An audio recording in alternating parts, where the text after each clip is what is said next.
You're now listening to the Garage Guys Fantasy Sports Podcast.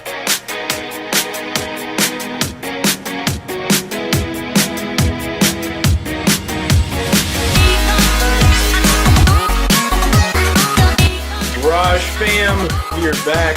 Welcome to the Garage Guys Fantasy Sports Podcast. I'm invisible. Chef Boy's got goldfish. Nothing's changed. Nothing's new. It's all the same. I'm wearing camouflage. What do you think? See that tight end appreciation club underneath there. Dude, always appreciating tight ends. My wife's mainly. Got a couple tight ends to let us down today. Yeah, dude. No, I mean, look, we had some good tight end stuff going on. I mean, it was not the best tight end day by any means. There was no 15 plus tight ends, but you still got to appreciate the ones that did the best, and that's definitely something that we're gonna do in this episode because Week 10 is over. We got to talk a little bit about chef bets. We got to talk about some of the random shit that I saw today. My first official day watching nothing but NFL happened today. This is big. Do you feel like a changed man?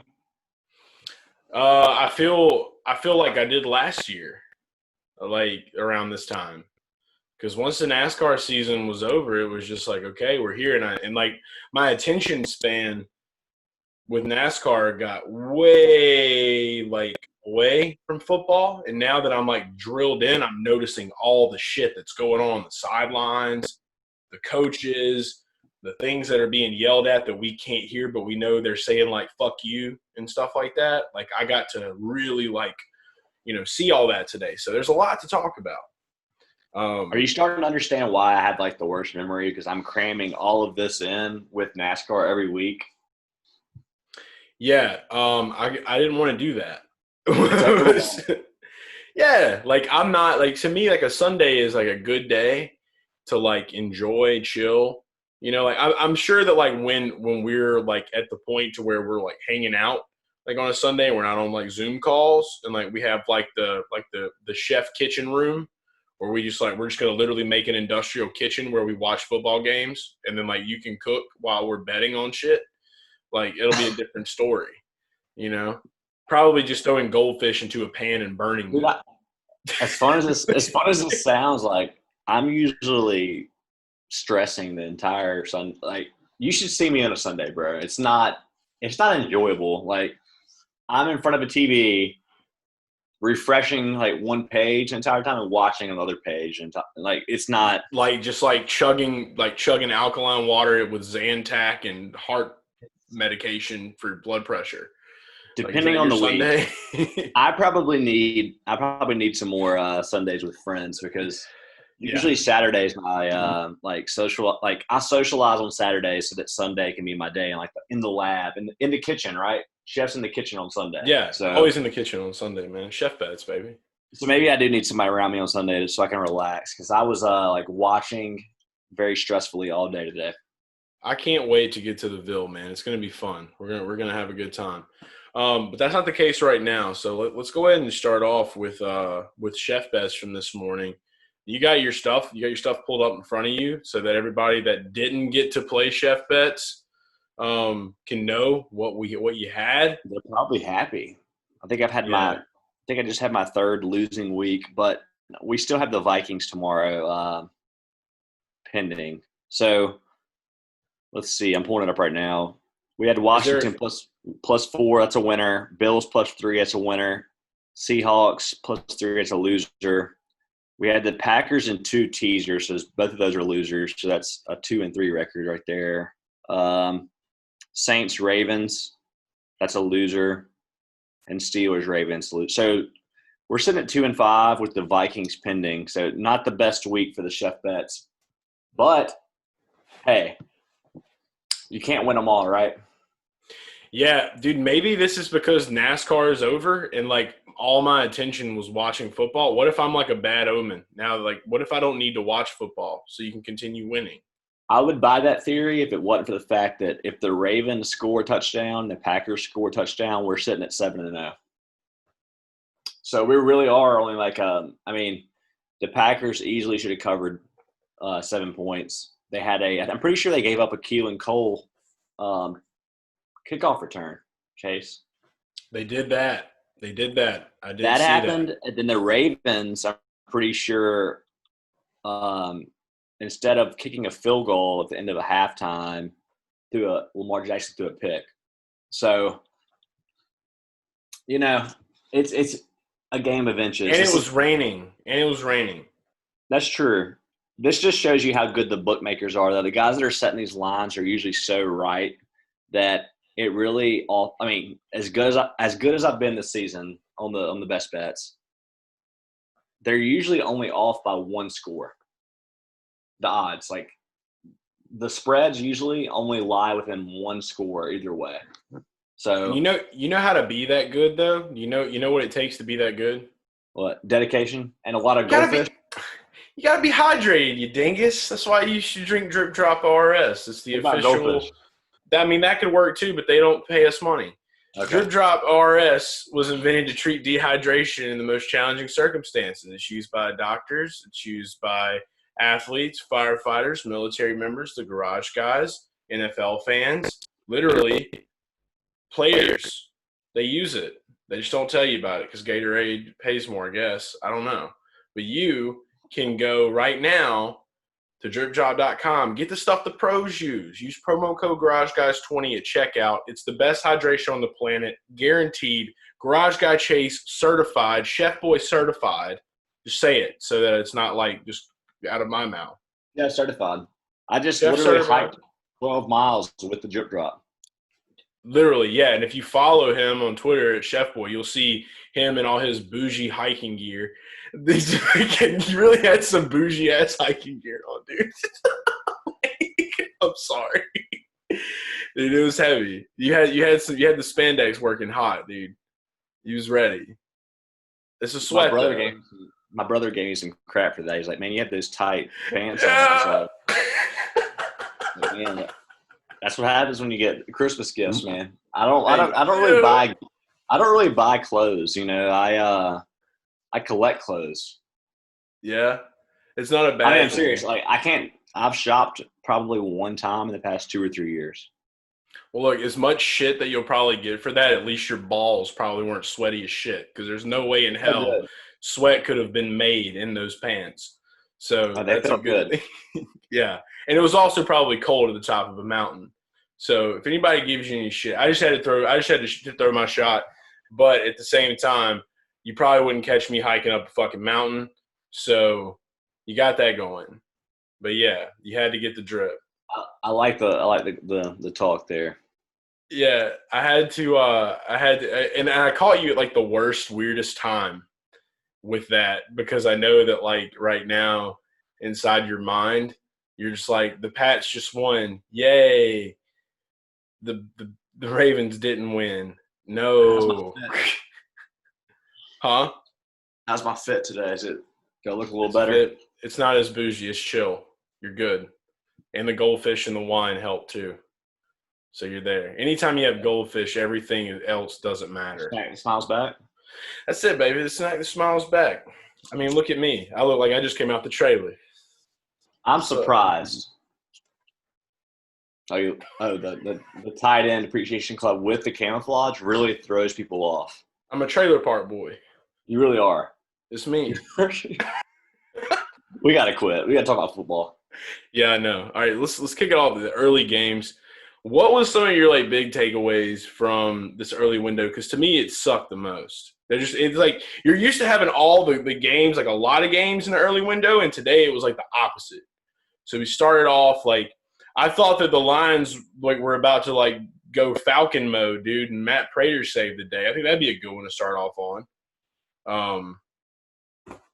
Dude, Alex Smith almost had the comeback story of the year.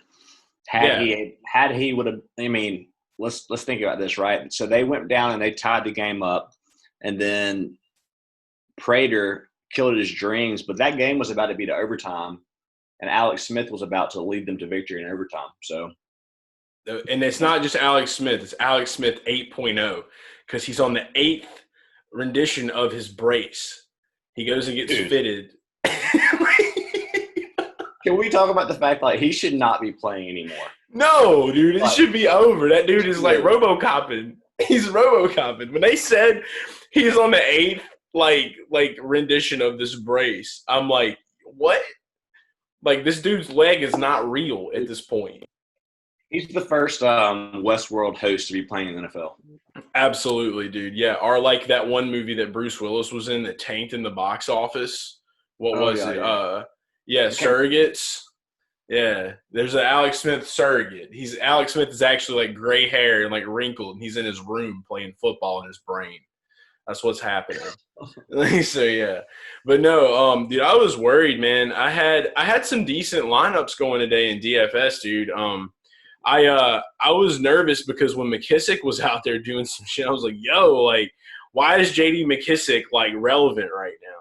He's like 4,900 on DK, and then Antonio Gibson like came back and saved the day though. So shout out to him. He did good. He got like 22. I'll put on the expert round table over on Rotoballer. I have like a little like Q&A where I answered, and one of those 12 questions is give a bold prediction, and I said that both Washington football team running backs would score today. So I was pretty proud of that. Both guys scored. I'm pretty sure Gibson scored twice.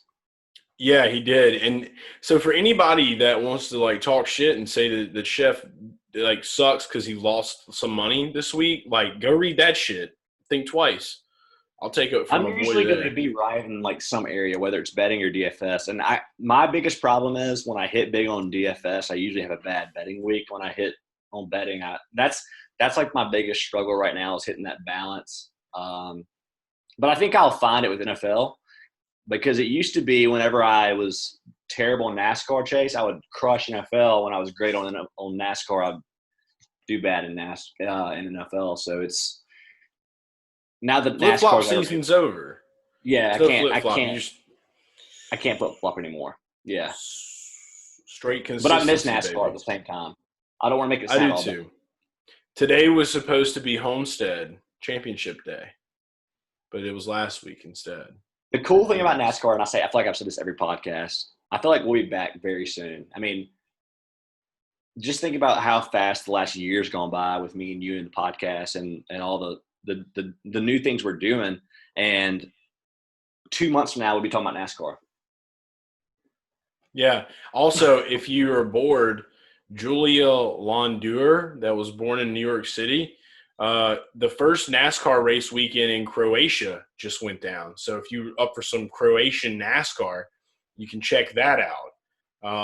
So I think she won. I don't even know how to like begin to process that. So I'm just going to not process that. I feel like a shitty fan because I had no idea that there was NASCAR in Croatia.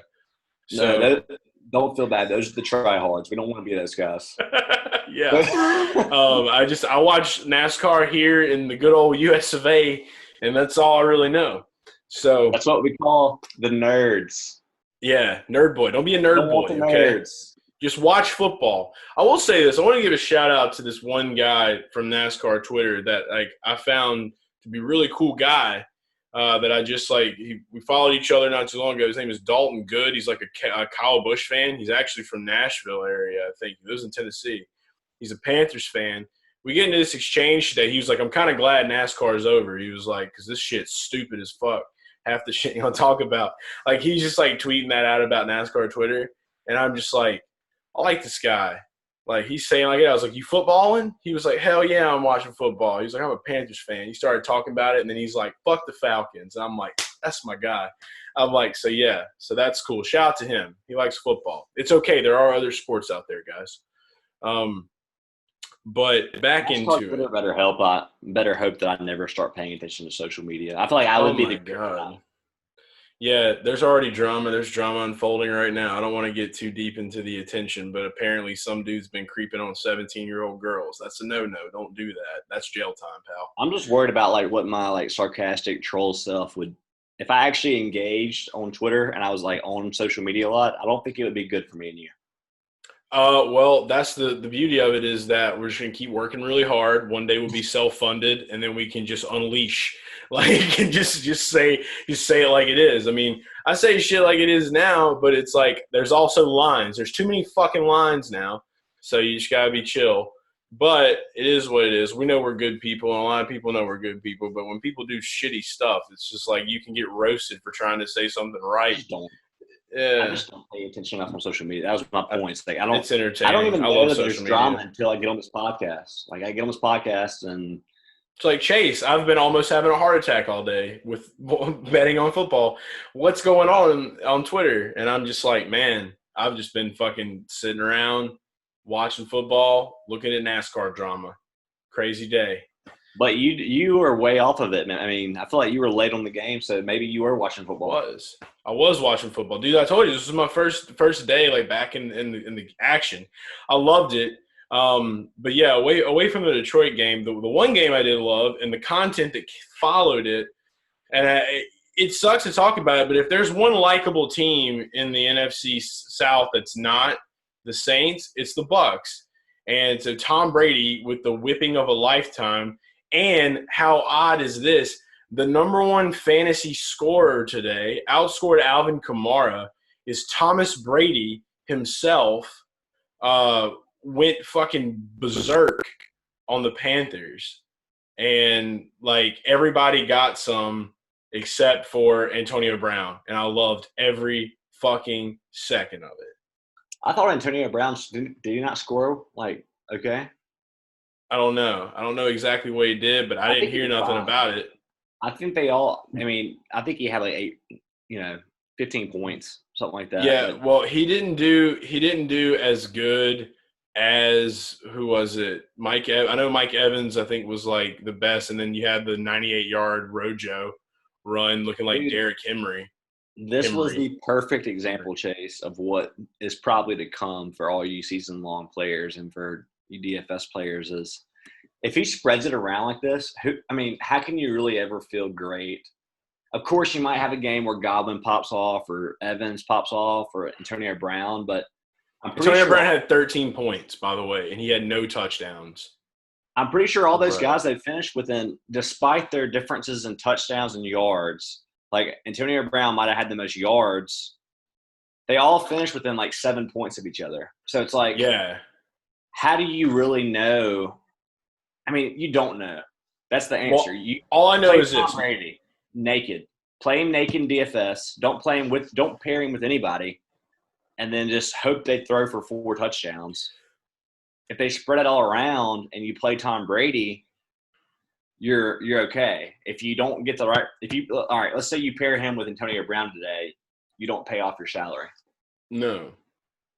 But if you play him by himself with none of the receivers, you're in business. He's always been that guy, though. He's always been the guy you play naked. Like Tom had that. Usually the guy you play naked is the guy that like gets rushing touchdowns. But I'm pretty sure Brady had a rushing touchdown today. He did have one. That's what was incredible about it, man. I mean, like, dude, it's like I'm not gonna be like every other fuckboy on TV that's just here. He's 45 years old. He's an ageless wonder. It's Tom Brady. Ooh. Yeah, but dude, he's hit or miss. He's TFB. If there's Kyle fucking Bush, there's Tom fucking Brady.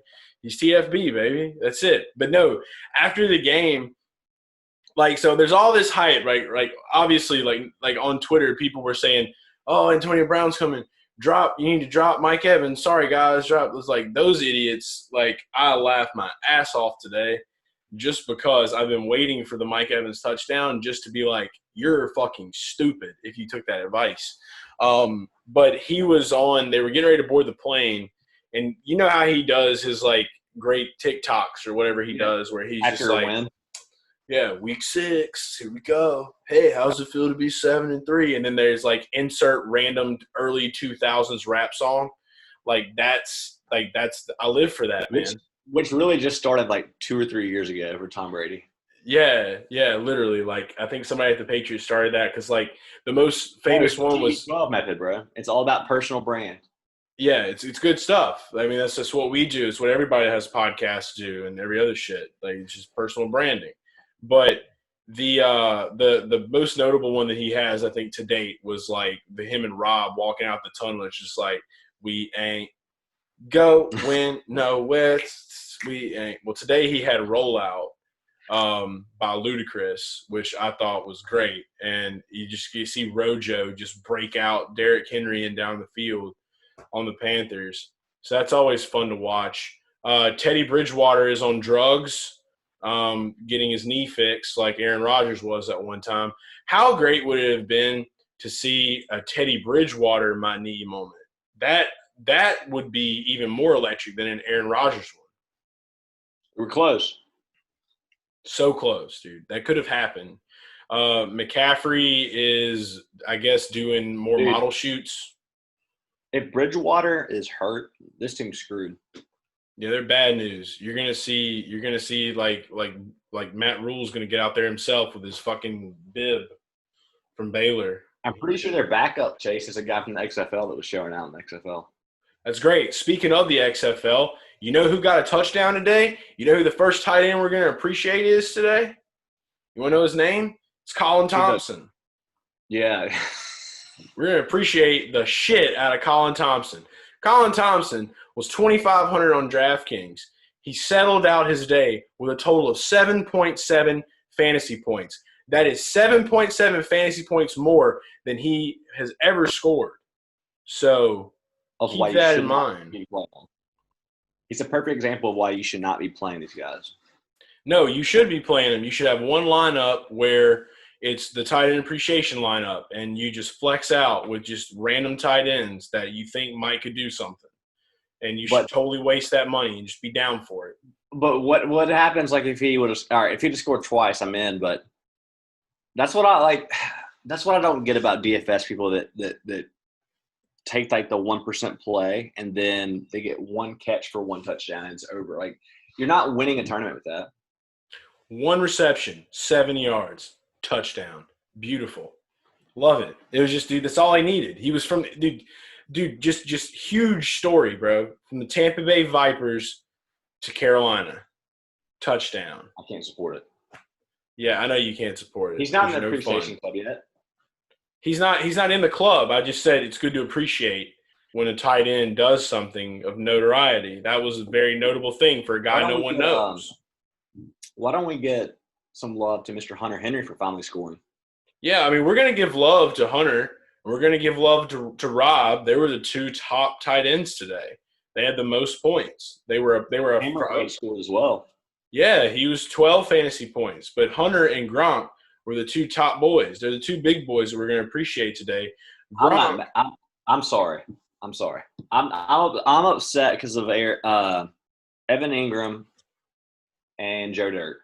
And that's why I'm acting. I'm kind of lashing out right now. I'm going through a little bit of a phase where I'm a little upset, and I'm trying to let you, tell me to calm down and to realize that the tight ends will come over time, and you're still the whisperer. So you're gonna have to lead me to the promised land. I figured this out. Maybe the bets didn't do so hot today because there wasn't enough tight end energy. Maybe that was what happened. These quarterbacks need to step it the fuck up. Like, you can't just have a game and not have at least one tight end out of all of these teams playing score under 15 fantasy points. It's not fair. It's not right. And somebody needs to stop it. This is a problem in this league. Roger, get it figured out. Like, seriously. Like, when I look here and I see a guy like Durham Smith, 2,500 on DraftKings, that only has 8 fantasy points, like, this is an outrage. Okay? Dude, I'm not going to lie. Overall, it's been a terrible year. A terrible year for the tight end because – I was just close to holding it together. It's been awful because lately it's like if you don't have one of those big names like a Kelsey or in some cases Waller, but Kelsey, Kittle, it's like all the rest of them are all in that like 4 to 10 point range, and that really isn't what we're looking for tight end appreciation club. Not at all. I will tell you this. I know we're pissed about Dallas and shit. Richard Rodgers comes in. If Richard Rodgers was out of the equation, I mean, we're looking at a possible 15-plus fantasy point day for our guy. And, I mean, we were right. That was the game for the tight end. This is what I'm mad about. I wake up this morning and I start looking around. I'm making some lineups, and I'm finding, I always on Sunday mornings, I find the gaps.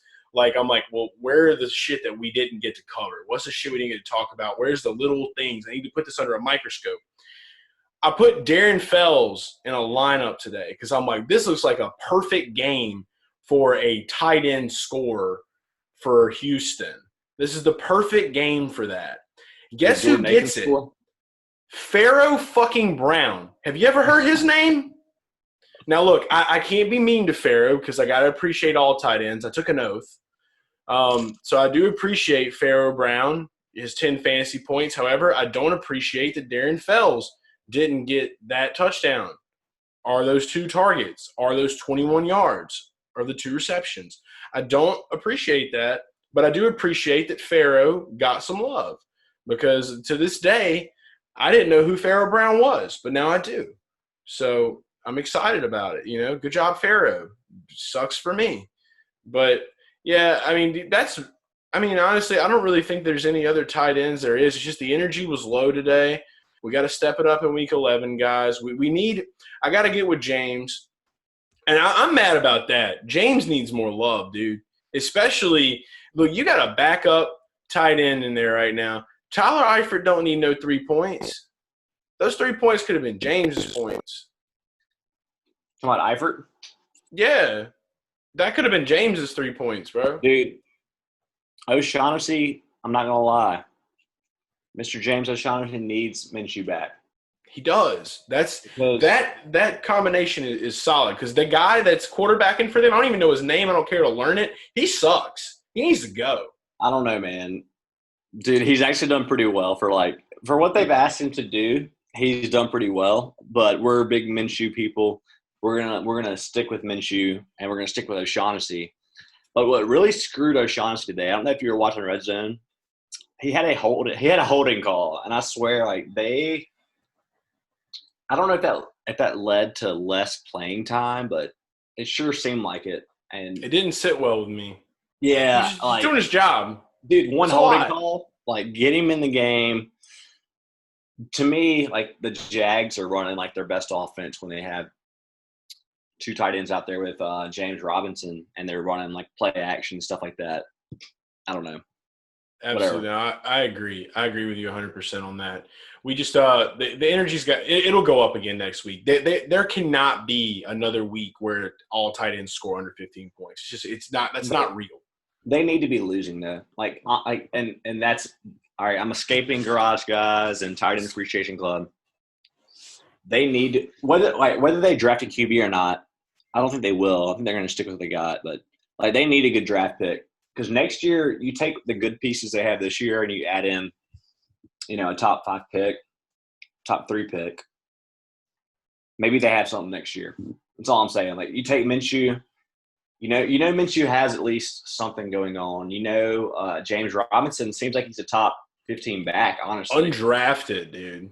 Literally. He's doing you got a good him job. For free. You got him for free. We know DJ Chark's good, right? You fix that defense, bro, and you might have something that's workable. And that sounds crazy for all the players they've traded away, Leonard Fournette, Jalen Ramsey. Who else? I mean, they've traded away 5 starters. Dude, so many people. And they've traded away at least. That's 3 the 2 most notable ones, though. Yeah, and. You've had a lot of passerby wide receivers. I mean, dude, I can't remember a time where the Jags had somebody of notoriety. There was these are stars. These are star players in this league. They're on the right path because you take Chark, and then I think Levinsky. I don't think he's great, Chenault, but he's a possession receiver. He's somebody you can put in the slot and dump it down to him for 5 yards, and he's going to catch it every time, and he's going to probably fight for 5 yards. Yeah, 100%, dude. They need to fix their defense. That's my point. It ain't crazy how it just took such a landslide. After the almost Super Bowl run they were on that year with Bortles. Their blows my mind. Their defense at one point, I remember 2 or 3 years ago before I was providing DFS content, and I was just strictly a player, and I was focusing way more on just my lineups, I was locking in the Jags defense every week. Yeah. Every week. For like the first time in history, like you wanted them on your fantasy team. Yeah, and I've always preached you never want to talk about defense or like take time or your salary to pick a defense. You just kind of filled that position at the end. I was saying pick the Jags up and play them. They were the Alvin Kamara defenses at that time. And now they're a bottom. I mean, they're crap. Today they played better. I'll say that. I mean, I just don't want to think Jalen Ramsey doesn't have that much effect on that defense. I think he does. Really? If you look like morale, like maybe morale or something, like his versatility, dude. Like you look at what he did. Where is that now? It's there. The Rams are a top 5 defense. Go look at what Jalen Ramsey did to DK Metcalf today. He literally followed him around the field, shut him down, and not only that, I'm pretty sure Metcalf only had 2 catches. And it was like garbage catches. Like he had 0 points at halftime. Dude, the Seahawks, man, today. Whew. Yeah. Dude, Jalen Ramsey, like, and again, I'm not a big fan because I hate how much trash he talks, but he probably is the most versatile corner. Yeah, I mean, dude, I just remember him in the Jags. He was so good. It's just like I feel like he's disappeared some. Maybe it's because I don't follow him on social media. Maybe I need to follow him again. I don't know. I don't feel like he's in the news as much. Well, you're kind of caught up in the Rams, like they have so many good players, and it's Aaron Donald's defense. Yeah, that's so you kind of forget about him. But you're absolutely right. But yeah, that win today for the Rams was big, and then the Seahawks losing. So it's almost like the Cardinals had to win. I can't wait to talk about that. Just the last 5 seconds of that game. You want to go ahead and do it? Yeah. Okay. So Josh Allen, stud. I feel like he had a little dip and he's back. He had 24 fantasy points today on DK. You gotta love it. There for it. First one's out there to McKenzie. I heard one of the guys was on there talking about. They made the comment. You just put about 15 pounds on Josh Allen. He's a tight end. Makes me love the guy even more. Okay? Of course. So you take this game. It's going great. We've already pretty much figured out Moss is the guy. Beasley gets a little piece of the pie today. John Brown's revenge game is here. That was great. I don't know why we didn't think about that in the first place. I don't know how he finished out the actual game. I have to go look at the numbers and the stats. But I know that the number 1 wide receiver today was Cole Beasley, the rapper and wide receiver. Cole Beasley, 29 fantasy points. Huge day for Cole. This game had some oomph to it, dude. Stephon was with 16 fantasy points, and they were doing a really good job of covering him, man. And I just feel like they kind of slipped up there in the end, got behind. But that game did not disappoint. And then the miracle, dude. Like, he borrowed Aaron Rodgers' arm. Kyler Murray borrowed Aaron Rodgers' arm, and you got D-Hop. What are you going to do? I got a lot to say about this game. First, Josh Allen's amazing. Yes. Second, his weapons are amazing. I'm pretty sure Diggs, Beasley, and John Brown all had over 8 to 10 targets, 8 to 12 targets. They all had 60, 70 receiving yards or more. The problem with this team, Chase, I don't know if they can't block for the running back. They can't block for the running back. They can't block for Josh Allen. And their defense is atrocious. Like, Josh Allen and the receivers are carrying this team right now. And they had every reason to win this game. It was a fluke play. I mean, I don't want to take away from the Cardinals. It was an amazing play. But you don't give D-Hop that much room when you're double covered. He didn't have room. That's the thing, though. That's the thing. Like, go back and watch that play. End zone, yeah, they had him, but he had so much of a jump start. Like, they should have been, and I think it was said too. Like, whoever was double covering him, they should have been closing him from the jump to slow him down from the start. Because when you give him that running jump like that, see, I disagree because the thing is, like, if you take him out at any point in the play, like if you try to like get physical with him on the 4-yard line, then you have a first and 4 on an untimed down to win the game at the 4-yard line. So you can't just like take him out and get physical with him.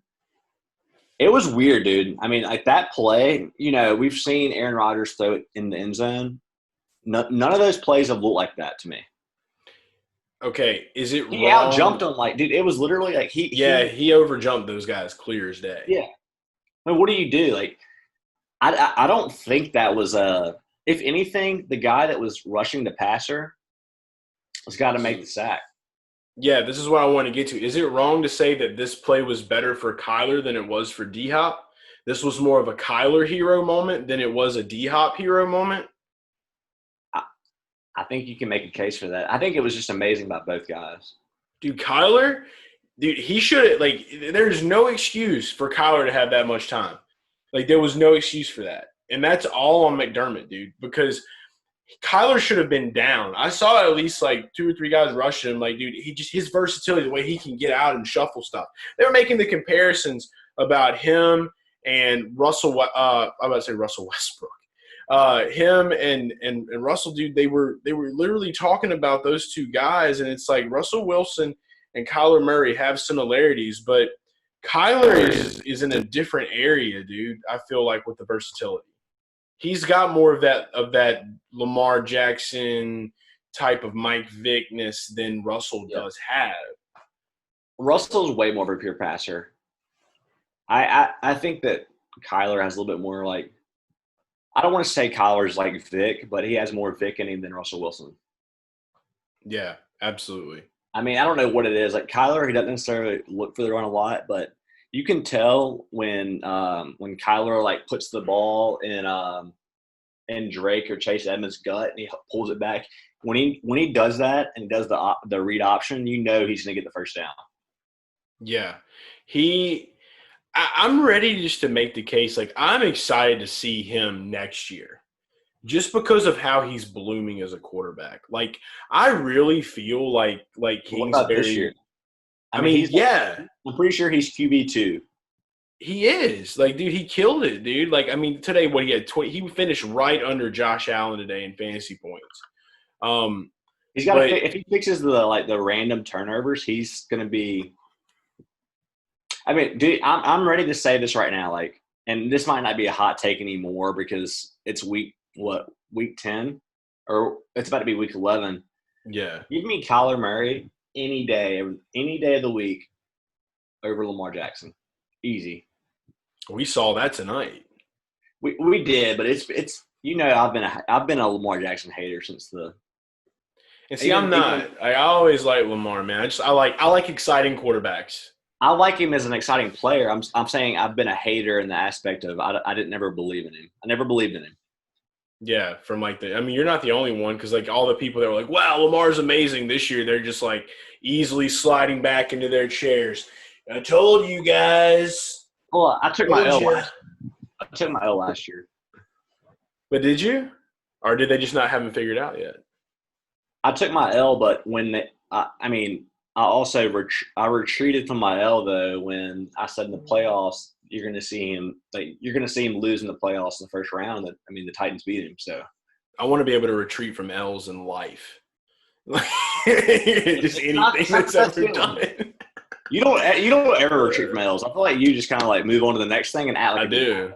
I don't believe in like hope or anything. I'm just like, if it happens, it happens. If it doesn't, we're just gonna keep coasting. Like, I'm just gonna say, man, like I do not like what I'm seeing from Lamar Jackson. I don't like what I'm seeing. It's like if you take away his first read, he is, and I know we're switching to another game. If you take away his first read and they don't have the run, all right, first of all, you stop the run. Then you stop his first read. He might be done. Like, he's a one-read QB. Oh, I don't know, man.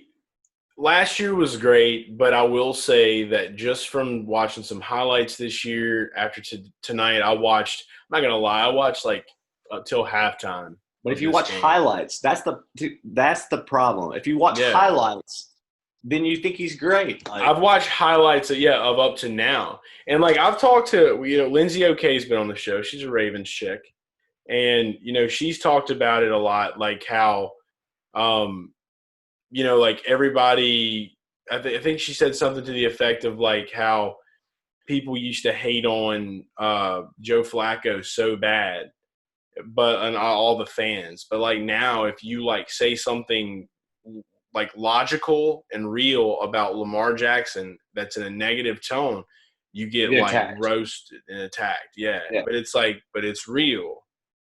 And like now I've realized that you when you realize like you take out Lamar with his legs and you realize how to watch that offense, like it doesn't seem like it was some like miracle from God anymore. It just seems like this was something new that we have never seen, and now we've seen it, and now we know how to stop it. And it's like maybe Lamar went into this year and he was just like, well, I'm just going to do what I did last year. And that ain't working no more, dog. Like, I don't know. It's tough. It's tough. I mean, you take away the – Are you stamping him fraud? Are you fraud stamping him? I fraud stamped him before we even started the season last year. And I mean, you probably fraud stamped him at the draft. I went back to it and I said, like, and again, like I think I sent this message today. Right now, Patrick Mahomes is so much better than everyone else. Yeah. And even Russell Wilson, who like everyone was saying Russell Wilson's MVP. I don't care. Patrick Mahomes is so much better. Because I've watched Russell Wilson, as great as he's been this season, the dude still makes like critical mistakes in big moments. He'll throw a pick and like he'll throw picks in terrible situations. Yeah, and then it's just like and Pat Mahomes, dude, Pat Mahomes right now is doing things. He's on GOAT level. He's a baseball player. Yeah, he was wishing he's a baseball player. He wishes he's playing in the Moneyball League. Yeah. Brad Pitt scouted him. What? And Jonah Hill. I just had to say that, like, dude, he's gonna run away with MVP. Yeah, obviously. I mean, dude, they are the new Pats, dude. It's there. That is what it is, and it's okay to say that. It's real. But yeah, off the Lamar thing, off everything else, the Arizona game was great. I feel like the later games were better than the earlier games today. There's so much more that overall. Yeah. Real quick, just backtrack into the Green Bay game. Looking on the Green Bay side, Aaron Rodgers had a damn good day. Marquez Valdes-Scantling, we had given up on the guy. 27 fantasy points today. If they can just get some more consistency, man, they're rocking. They're definitely there to make a Super Bowl run. That was one thing I wanted to say. Their defense got to get tighter. I know that much. See, I thought it was an underwhelming performance. I'm kind of on the other side of that. I don't know. When I see 27 fantasy points out of Marquez Valdes-Scantling, though, I mean that's wild. Like he was like supposed to be. He was like $2,000. Like he went from being like a high price guy to like a $2,000 fantasy player last season. At the end of it, now he's like right back up to strength.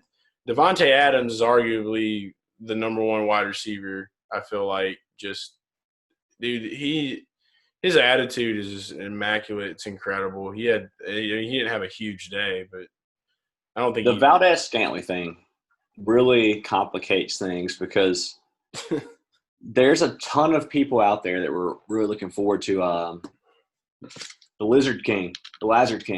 Yeah, coming back from IR next week. And if you were me, like, and I'm pretty sure if you were you, Chase. You were saying right when he gets back, he slides into that number 2 role easily. Not anymore. Like now you're just left with the discussion of who's the number 2. Yeah, like dude, and that's the thing with that offense, dude. They've got so many just randos, dude. They're just like, it's me, and then like you don't know if you're getting frauded or not.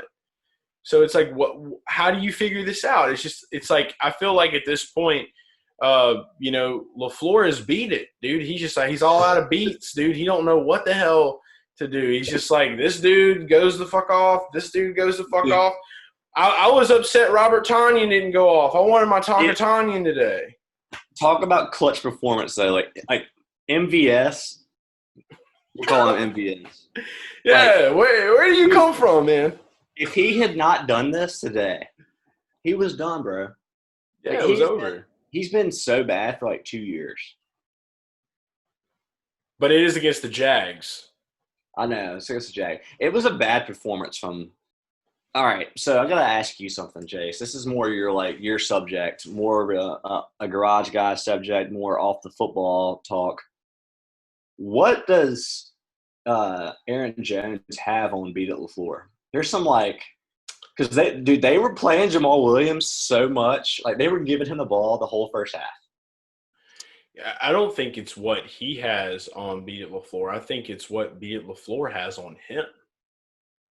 Ooh. I think he's got Aaron by the balls here. There's something going on. He's just like, I will play you when I want to, and you. But doesn't that mean he kind of has a thing for Jamal Williams? I've said it before. I think they're gay with each other. I think that they've got a thing going on. I think that they love each other, dude. There's no other reason why you wouldn't have Aaron Jones in that game all the time and let him be the standalone guy. I think there's a love affair there. Dude, I'm not gonna lie, and this might be a hot take. Do you take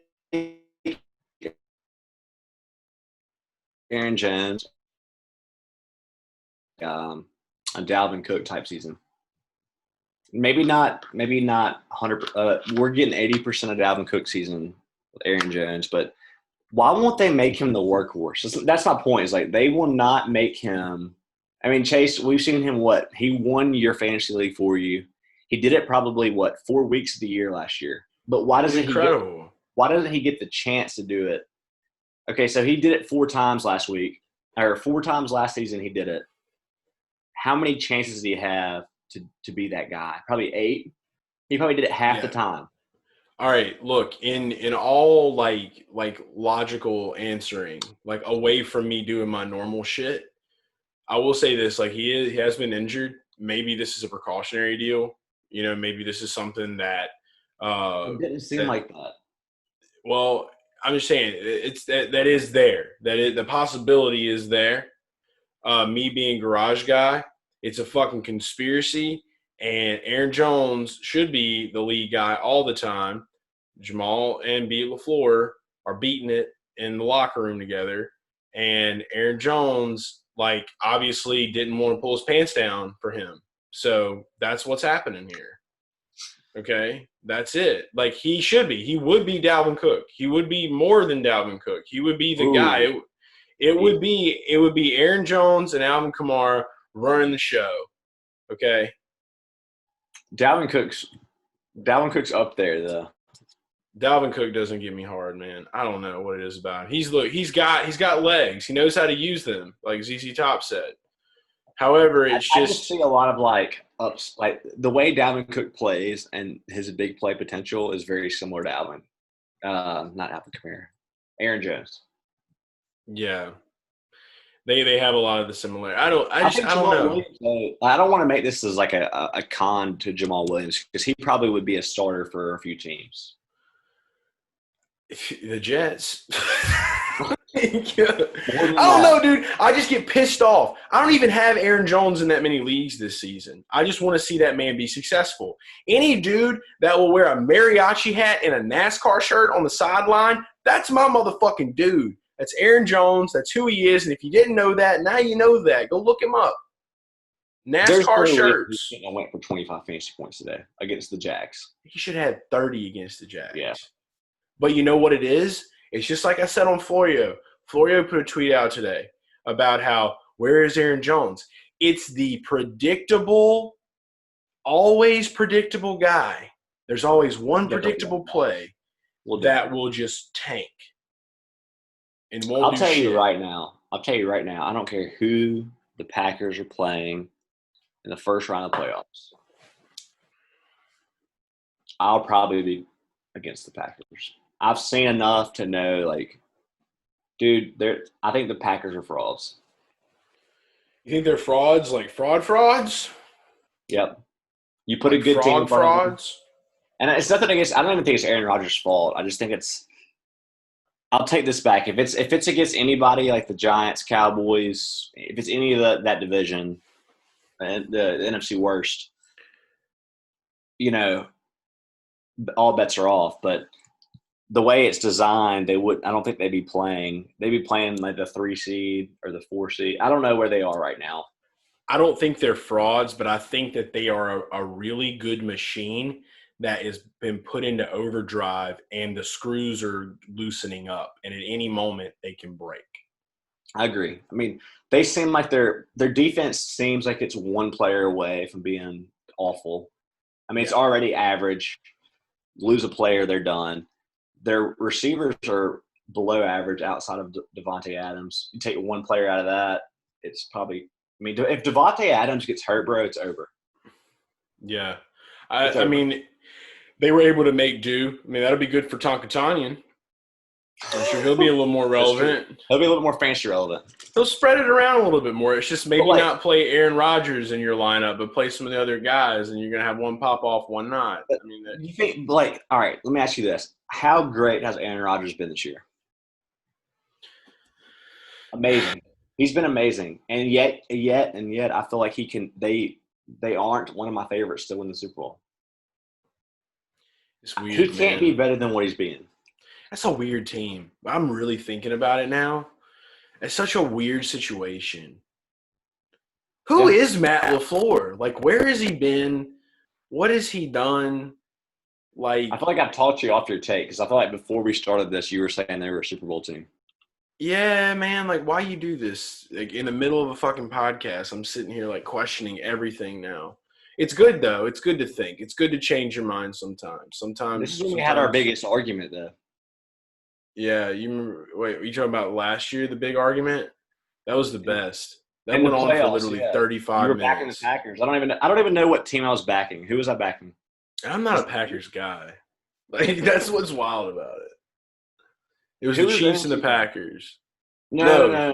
San Francisco. Yeah, I had the 49ers. Yeah. Oof, tough for them. Saints. Who dat, baby? Who dat? Let's talk about that. Drew Brees, is he what's the injury report, Chase? I don't know, but crab legs is in. Rib injury. He was questionable to return. I couldn't figure out, and I'm sure there's already a report out now. I don't know if he was pissed or if he wanted that. I can't make up my mind. Who? Drew. I don't know whether Drew was pissed because he kept his helmet on. Typically, if Drew is, like, not pissed, he'll, like, take his helmet off and he'll chill. I don't know if that was some kind of scare tactic or what. I hope you're looking it up, and I think you are. I appreciate you. But I am glad that Jameis Winston got playtime because, if anything, I think that this needs to show. Now, you know me. Like, I love Taysom. Thought Taysom was electric and great when he scores, when he does good, whatever. You call me a bad fan, that's fine. I don't give a fuck. I just want to see Fleur-de-Lis on top at all times. So, with Jameis being there, I'm happy and I want to see him do good.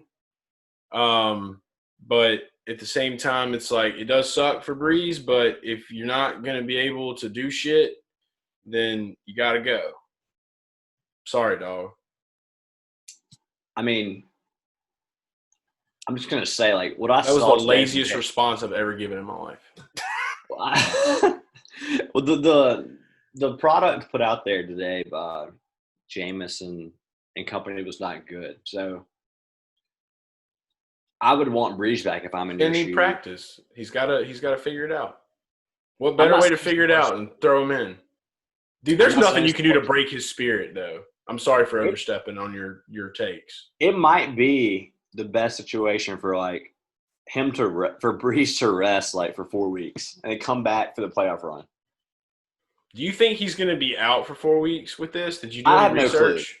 No clue. I'm not seeing anything. There's an MRI tomorrow, and I like the other one better. What did I say? MIR. Let's just go with MIR. Yeah, there's a murder tomorrow, but Branded. I think, how amazing would it be if Brees has been like a little banged up like for 6 weeks, let's say Brees has been a little banged up. But then you get him like week 16 full force. Yeah. I'm here for that. And if that means Jameis is playing it above average, do you bench him? So it's and that gets us right back into the situation I feel like we were in last season. Like when we get to the playoffs, it's like the pride factor goes up. I'm still on that hill. I will die on that hill. Dude, Brees he deserves the gig, man. He deserves it. He deserves it. But if you're in a pinch, I will die on that hill from that Vikings game. I will die on that hill. I will die on it. Look, all right. All you need to do, Chase, is focus on last week. He led you to a season with only 2 losses without your best receiver. The minute he gets him back, he shreds the number 1 defense for 4 touchdowns. He throws to 12 different receivers. I don't see how, I really don't see how there's an argument. I don't see it. There's not, but you know what that does show? That shows you that Drew Brees' pride is real. You throw him in a game against the GOAT, somebody that is supposed to be the GOAT, and he shows out like a motherfucker. I want him to play Tom Brady every week. I want Tom Brady to sign with every team that is on the upcoming schedule for the Saints, and that's how we'll get to the Super Bowl. Drew Brees' pride is real. See, I don't think it's that, bro. I will argue with you to the death. See, I'm the polar opposite because I think Brees is the QB that's always just like given what the defense gives him. So it's like Todd Bowles, known for blitzing the QB. Drew Brees was reading the blitz and just throwing it. I don't think it was he's out there for his ego to prove that he belongs in the category of Tom Brady. I really don't. It might – the record against Brady might seem that way, but to me it's – Brees is the literal QB of make the right decision. To me, he's always made the right decision. He checks it down when he needs to check it down. He throws it long when he should throw it long, which is rare these days. He never throws it long, but you can't do that much anymore. Yeah, but my point is he's eating too many nightshades, unlike Tom Brady. I don't know how much it really is. Like, do you really think Brees has an ego thing? That would be wild, bro. That is wild to say. All right, you're in your 40s, and you see another man that's older than you that's out there playing like he's still young as shit, and you know that you've got these records beaten, and you want to be on top, and you want to be that success story that was thrown out of the garbage of San Diego and came back and led a team to a Super Bowl and did great things. And there's this guy that's just fucking creeping on you behind that everyone already calls the GOAT because he's got Super Bowls. Yeah, it's a fucking ego thing. I think Brees is very It's a healthy ego. I'm not saying Drew is bad by any means. I love Drew Brees. I love everything he's done for the Saints. Everything he's done for the city of New Orleans is great. But at the same time, we got some fucking speedy people now. We got like Deontay Harris, for instance. If we get somebody to get that ball deep downfield, we got a Tyreek Hill situation in New Orleans right now. Drew can't throw that far no more. You got to chill out about Deontay Harris. He ain't that good. He ain't no Tyreek Hill. But fast. He's fast. He is fast. I'm just saying, I don't think he's jealous of Tom Brady. I'm not saying he's jealous. I'm saying that if you were a badass quarterback, look at people like Dan Marino or like John Elway, like all those old quarterbacks, Troy Aikman, all those guys, okay, from like the 90s that were big and hot. You know they all had this little secret fucking thing where they're like, I want to go out on top. I want to go out on top. Everybody that's in those situations that can be great, they can be good. You're out there with the best of the best in the entire fucking world, dude. You want to be. I agree. Want to leave your mark. Brees wants to go out on top, but that's a little bit different. That's a little bit different than what was said earlier. I don't think Brees is. We saw Taysom get in there and throw that big ass play. I hate going back to that fucking game because it aggravates me. But you see Taysom going there with this long ass throw and he makes it. Then Drew wants to go in there and do the same shit, and then boom, there's an interception. You know what I mean? There's going to be a point in time on this podcast where you get on here and you apologize to me for forever wishing the whole Brees thing was over. I don't wish it was over. Bro, every time he's not playing or he's not playing his best, you want someone else in there. I don't want to dip into a fucking 4 to 6 year funk. That's what I don't want. So yeah, if we got another guy that can come in and take care of some shit, I want him to be ready. That's it. But that's my point.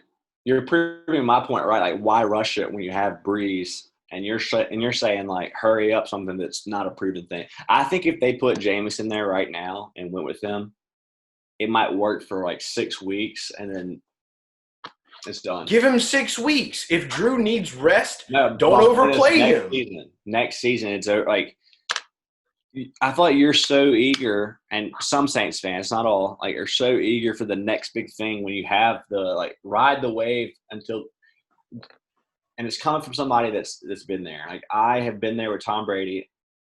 Tom Brady was bad last season.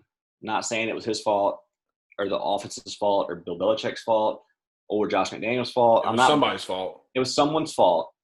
I think the overall roster was not that good, and this year it's kind of being – shown. Like, I know they won tonight, but the roster is not that good.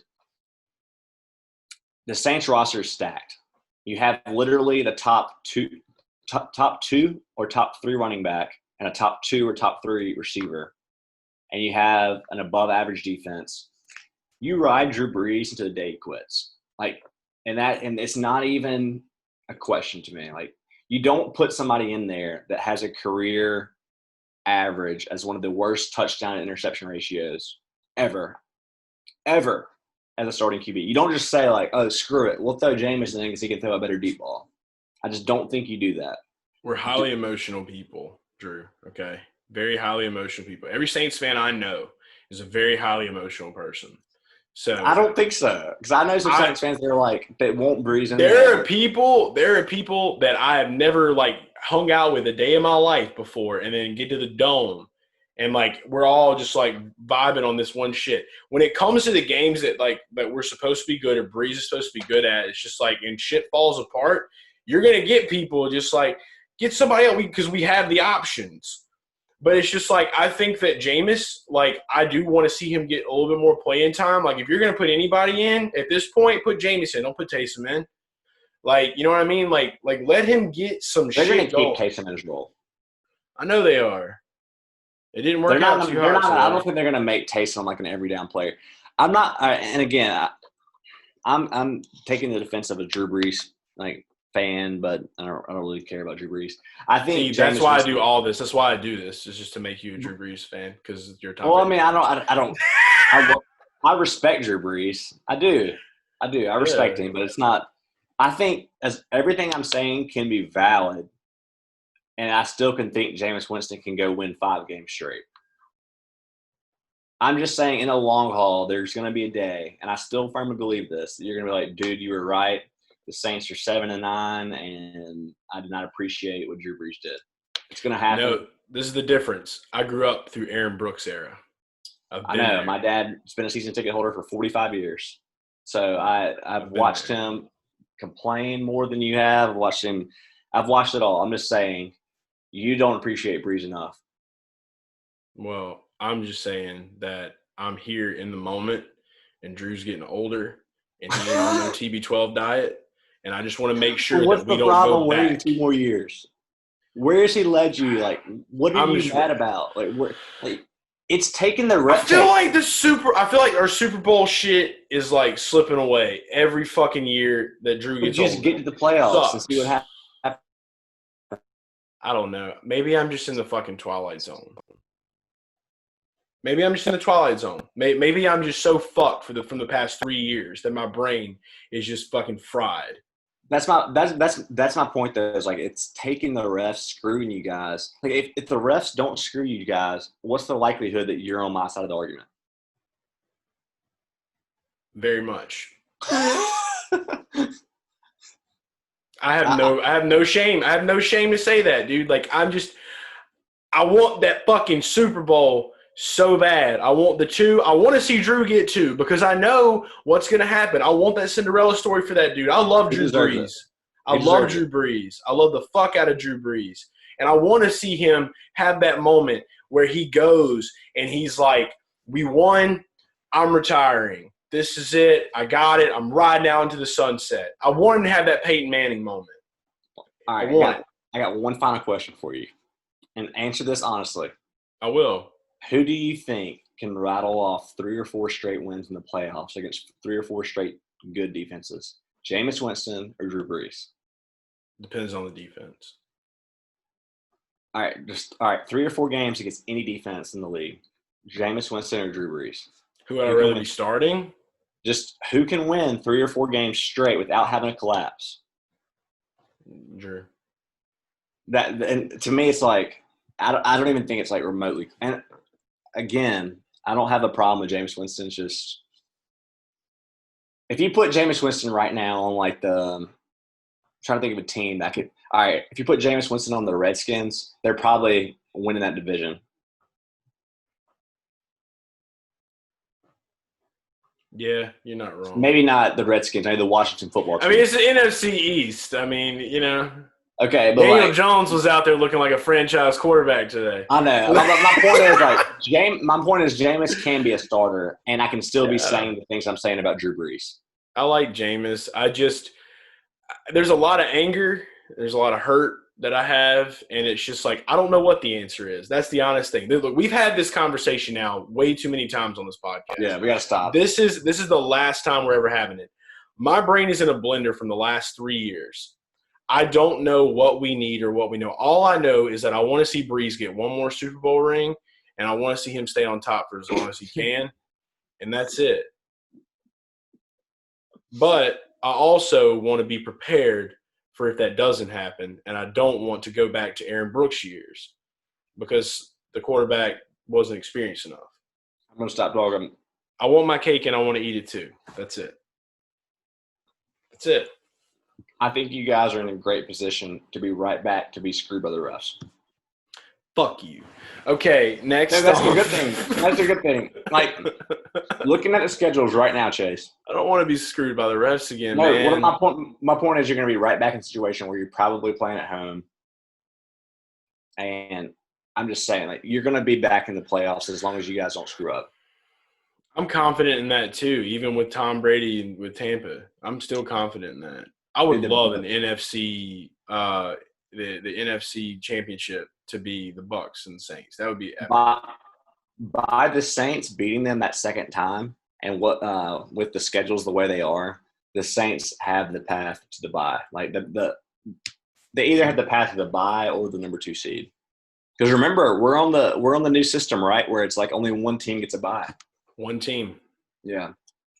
One team's to rule them all. We gave way too much attention to the Saints. We did. We always do every time we get on them. I don't know what else really to talk about. I feel like we have been going for a very long time. I have not kept a time clock on this. I hope all you listeners out there, hope your ears are doing good because this is like I said, this is first full Sunday full of football, and it's just this feels like a 2019 conversation right here, man. So I hope that you guys are enjoying it. The fantasy production sucked too. Yeah, it just was not a good fantasy production day. I will say, good to see Josh Jacobs back doing some things, and we were correct. Raiders do ride horses, so that was a fact. Our Roto Baller DFS preview show, we did decent. Jakeem Grant, we didn't even say anything about Jakeem. He did it, man. He paid himself off big time. I think he overpaid. Yeah. We were right. We told everybody. I told everybody in my area. You told everybody in your area, and then we told the world on YouTube. And by the way, if you guys aren't out there, yeah, we told the world our story. Soldier Boy telling. Deontay Johnson, hell of a playoff rankings. Yeah, Josh Reynolds was right. We were right. We should have went with him over Robert. We said that too. That you can literally listen to that if you go watch the Roto Baller Week 10. So we kind of gave you that play too. So that Robert Woods kind of is Josh Reynolds on there. I'll just replace his face. I feel like I always rely on you for memory about myself, which is probably a scary thought because I probably should remember more things about myself than I do. But I feel like I said a lot of good things on that video that were outside of our plays.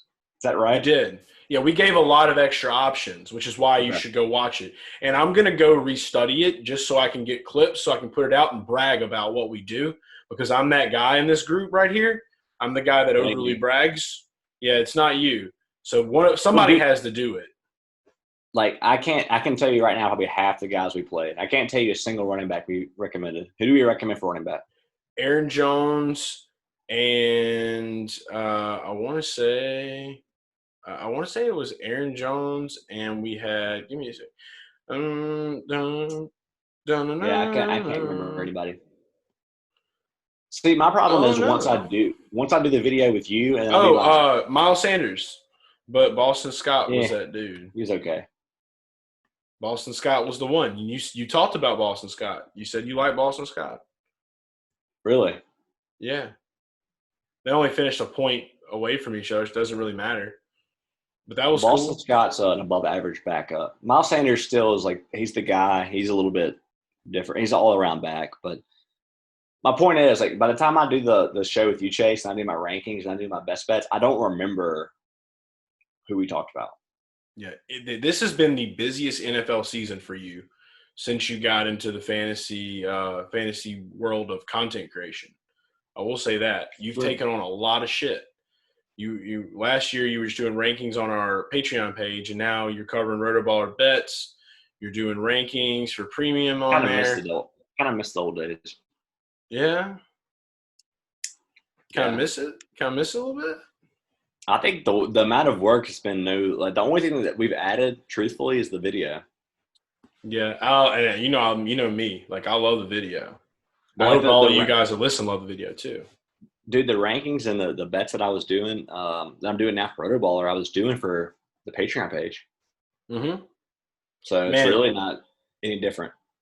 I was just thinking, man, it'd be crazy if, like, just like one day we were just doing all that, like, in that capacity again. That'd be wild. Be some crazy stuff. I can see it. Yeah, I can see it. I don't know. Just quick shout outs though, because I know that it's so hard to like not like get into the games. DeAndre Swift, 25-point fantasy day. Good to see. They need some kind of Barry Sanders to save their soul there in Detroit. Dude, I have one thing to say about that, and I don't want to get into a long discussion, but how in the world do you ever sit there at that roster during practice and during pre-games and the whole preparation phase? How do you ever sit there and say, you know what, Adrian Peterson's going to be our guy? I got the answer for you. I thought I was going to have a visual aid, but I don't. It's lead poisoning, because when you put lead too close to your brain, like behind your ear in a pencil, you make really stupid choices. Hot topic, Patricia. Dude, I just don't get it. Like, and I know that these guys have been around football so much longer, so much more than me and you, and we're just two guys talking. We're on a podcast. We're just two guys doing a podcast, but we're just two guys. We're not fantasy analysts. We're just guys. Just like, but like, I watch those games. I'm like, DeAndre Swift he's light years ahead of Adrian Peterson. For right now, like, Adrian Peterson was great. I love Adrian Peterson. He's also light years younger than Adrian Peterson too. That's fact.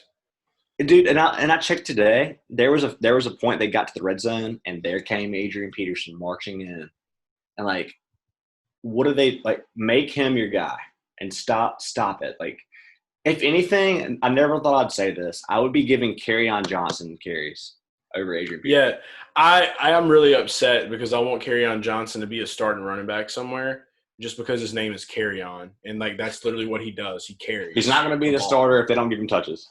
There's also a metal song. It's like, carry on! And like, it just. Dude, I do love the name. Perfect hype video. He was from Auburn, wasn't he? Yeah, he was an Auburn guy. He was a War Eagle, Tiger, whatever the other one is. Plainsman. There we go. Yeah, we've pretty much covered a lot. Tua, keeping the thing along. Deshaun Watson kind of quietly had like one of the shittiest days of his life. Until the end, until Pharaoh Brown got a touchdown. A lot of people I got a question for you. Yes. Why you hating on me? Because you ain't did nothing to him but count this money and push your team on. But seriously, All right, Dolphins, Bills. Who do you take? Bills. I'll take the Dolphins. And see, what's funny is I told everybody in the beginning of this season the Dolphins will be a wild card team. Dude, their defense is for real, bro. It's my heart. Well, look, my heart takes the Bills. My heart takes the Bills. Dude, the Dolphins. My heart defense, got ripped out when Fitzpatrick left, and Kyle Van Noy wasn't even playing.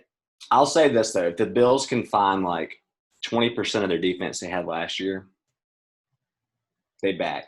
But they're giving up so many points, bro. Look, it's good. I'm glad the Dolphins are back. I've been excited. I've been waiting for Ace Ventura Dolphin days to come back to us, the Marino days. However, if they don't have style and swag with it, I can't support it. What about this? Is Brian Flores already – is he already the best person out of the Belichick tree? Time will tell. Oh, because right now – well, right I mean, now, you already had you had Bill O'Brien, right? Make the playoffs. It's an easy argument right now. It's easy. But I mean, Bill O'Brien. I mean, technically, there's people that have made the playoffs. Like Bill O'Brien's made the playoffs, 2 or 3 times?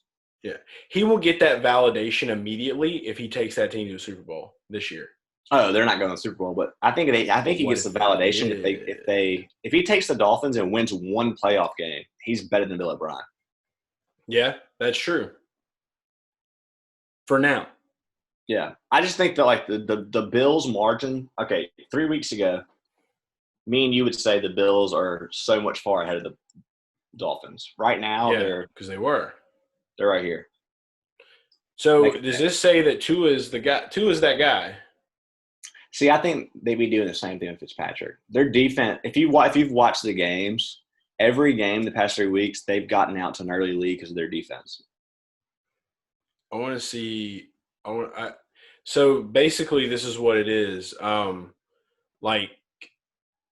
Every coach that came from the Patriots, they all were around Bill, right? Mm-hmm. And they all basically became Coach Klein from the Water Boy, and all their pride was stolen from them because they had all the plays.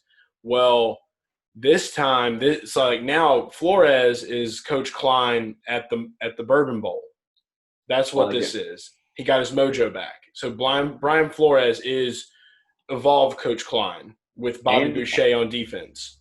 And Coach Klein's probably got and I'm not an Alec, I know the answer to this, but Coach Klein, which is Coach Flores, they probably have 15 picks next year and we don't even know about it. Yeah, dude. I'm excited. This is all I can request. Dolphins need to drop those new unis because they suck, and they need to go back to wearing the alternate classics all the time because there's nothing that hits harder than that old school curved dolphin than that weird worm dolphin. I can't deal with that. I support that. Me. I'm more finesse boy. You're more deep in the heart of the roots of the game boy. I need him to look good and play good. You just want him to play good. You know what I mean? I watch a lot, dude. I watch the game very, very detailed. And you're more of the flash. You're a flashy guy. Yeah. If the Patriots were a little bit more loose, all those years, I may have been a Pats fan. I don't know. That's probably why you would support Cam going on a 6-game winning streak. You probably would like it. Yeah, so that's the thing is just before we end the show, I will say you brought up something to my attention. Cam Newton does look very stupid in disposable masks. He needs to have his own personal mask. Yeah, dude, don't get me started. I want to celebrate the Patriots win. I'm not going to get in a negative mindset. What I saw him wearing, I was watching the Red Zone today. Yeah. Which shows every team. I didn't see one QB rocking a mask like that. It's he went to the dollar store and took the one that's in the little basket. And the fact that he's over there wearing a mask when he's having contact where he's face mask to face mask with people. But then he's going over to the sideline and all the coaching staff has them on, but you look around, no one else has them on. Is he a show masker? He may be a show masker. 100%. He's a show masker. Those are the worst kind. I'll say this, Chase. Shout out Jacoby Myers. Yes, the quarterback that isn't a quarterback. Dude. Jacoby Myers. The Patriots have found another guy that's he's for real.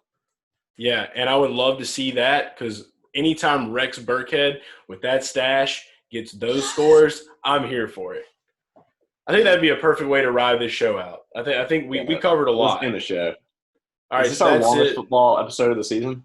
of the season, yes. And Yeah. thank you for sticking by, whether you had to break this down into 3 times, whether I don't know how you broke it down over the week, whatever. If you sat here and listened to this entire thing all the way through, DM me and let me know. Yeah, and I will send you drip drop. That's for real. And the only way that you'll know about that is if you're here right now listening to this and you have some sort of like proof or you're very convincing. So either way it goes, you're Garage family. We love you. We appreciate it. And as always, go hit up our website, GarageGuysFantasySports.com. Check out all of our content. Right now, mainly it's just I'm on the video with Chef Boy on Rotoballer. And all of the written content is by Chef Boy at Rotoballer now. The NASCAR is over. So that's where you can get all that and get the scoop. Use promo code Garage. Last word, Chef Boy, before you close the kitchen. It's been fun, man. It's on. Let's have fun. We love it. And if you're married and you appreciate tight ends, only appreciate your wife's. So remember that too. Shout out to Chef Girl and NASCAR White Witch. We love them. All right, we're out. Sports, party, repeat. I'm invisible. It's the Garage Guys. It's the Garage Guys. It's the Garage Guys. It's the Garage Guys. It's the Garage Guys. It's the Garage Guys. It's the Garage Guys. It's the Garage Guys.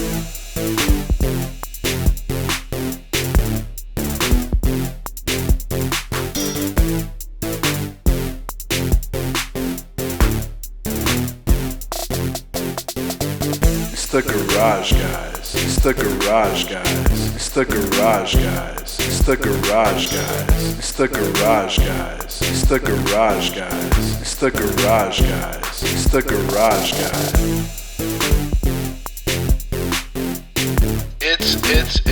It's the Garage Guys.